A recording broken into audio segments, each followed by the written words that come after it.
Yes? The friendly Harrington brothers were wondering if they could come into the inner sanctum to discuss a very important matter. Namely, whether the Peyton clan should appear in the 4th of July parade wearing regular kilts or many kilts. Come in.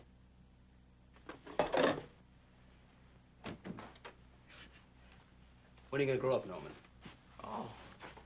Well, I prefer the mini kilts myself, Stephen. Anything else on your collective mind? Oh, yeah. I understand you want Norman to testify against Grandfather. You've jumped to a faulty conclusion. Let's be honest for once, huh? You want to prove the old man's incompetent so you can have that new will thrown out. The new will is the product of a twisted mind. According to you. According to me. Of course, according to you, everything's perfect. You win the daily double. His fortune and my wife. What I meant was, the old man's will is the old man's business. I don't care if he wants to take his money and leave it. Look, Norman needs the money, if you stop to think about it. Rita's sick, remember? Very sick. Last time you said that with a little more feeling. Why don't you try it again, Stephen, from the top? Second, I'm very fond of my wife. Third, I want my share. I don't need it. I want it. Now, do I need to go into all the reasons? You know, you and Grandfather enjoy those multi-million-dollar parlor games. Norman and I don't. You leave us out. Don't play us against each other or against Grandfather. You understand? Is that clear? Very clear. And very childish and very stupid. Well, that's our problem, brother. If you're serious about washing your hands of the whole matter, you're in fact joining my camp, you know. How do you figure that? Well, if I take the old man into court, surely he'll want his grandsons, his legitimate grandsons, to testify on his behalf. At least the court will expect you to. Not by refusing you. No dice, Stephen. Grandfather's defended himself and his fortune against people like you for about 70 years. He didn't need us then. He doesn't now. We'll see.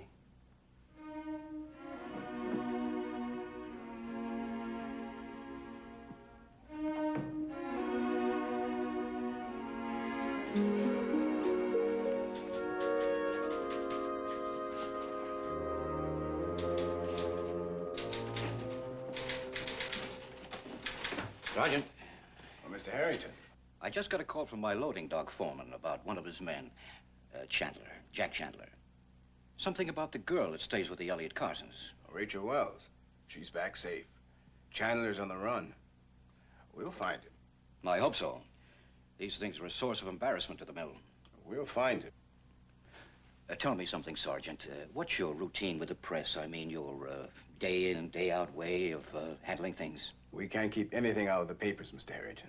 Now, wait a minute. You must have a regular routine. Well, our reports are typed up. As soon as they're signed by the chief, they become the property of the public.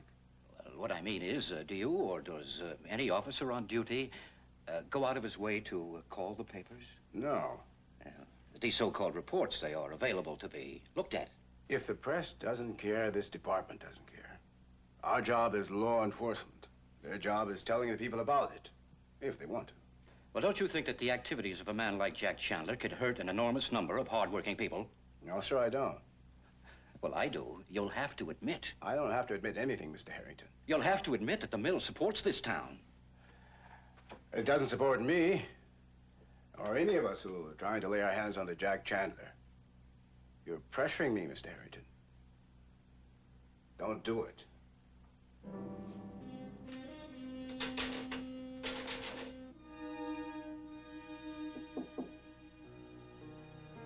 It's open.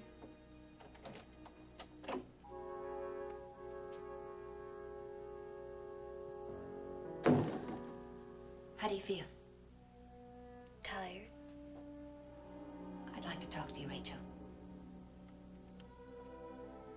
I've been watching the birds down at the bird feeder. And I never realized that robins had such yellow beaks. Did you know that? How yellow their beaks are? I never did. I guess that's because whenever someone thinks of a robin, they think of the red breast.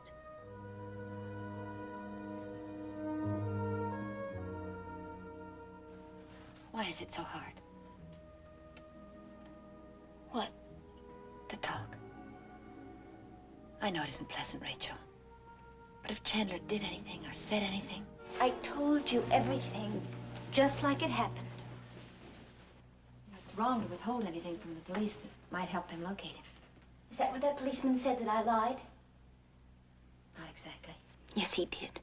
He said I lied, and you believed him because I lied to you before. He didn't say that you lied. He just told us some things that were different from what you told us.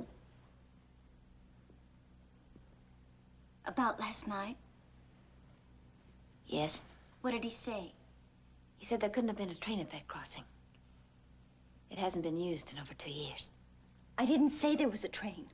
I said he stopped at a train crossing. That's all. I didn't say there was a train.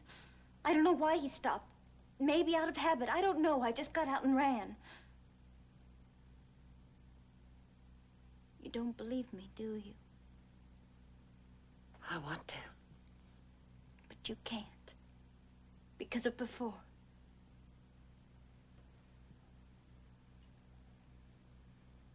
What was on that piece of paper that the policeman gave to Mr. Carson? What was it? It was a copy of a newspaper article.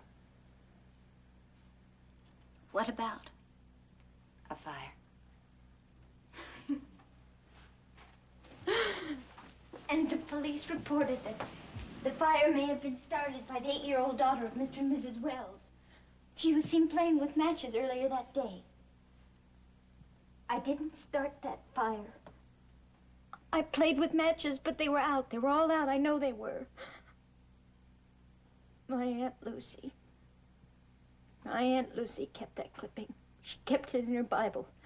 And she'd say I was bad. She always said I was bad. Anything I do that she didn't like, she'd say I was bad. I didn't start that fire. I loved them. I didn't. Why did he have to dig it up? It was all over. Who? Chandler? What did he dig up? The clipping about the fire. What did he say about it? I don't remember.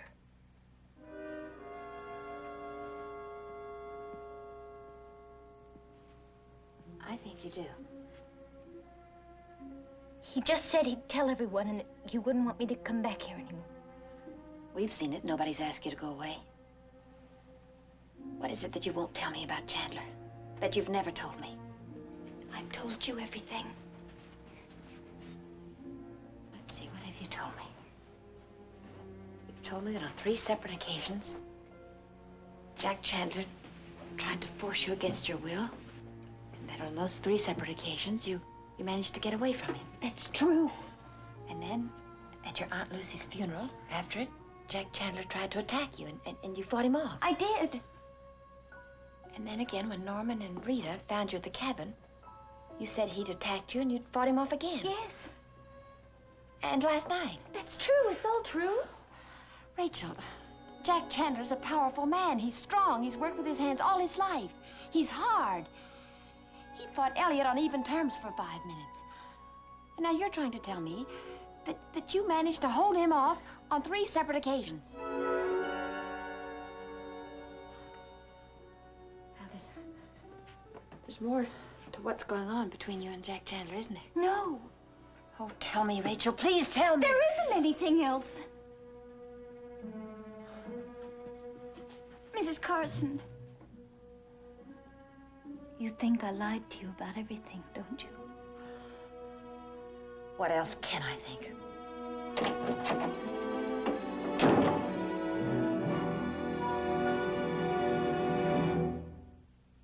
Preview from the continuing story of Peyton Place. I'm Mrs. Cord. You don't understand me either. And it's just too late to start trying. Is it? Let me talk to her. I She's told holed you up you in that can't room like see some her, no animal, matter what hiding from the you hound. think. What reason do you have to hurt these people? Is it Chandler? I mean, does he have something on you? Answer me!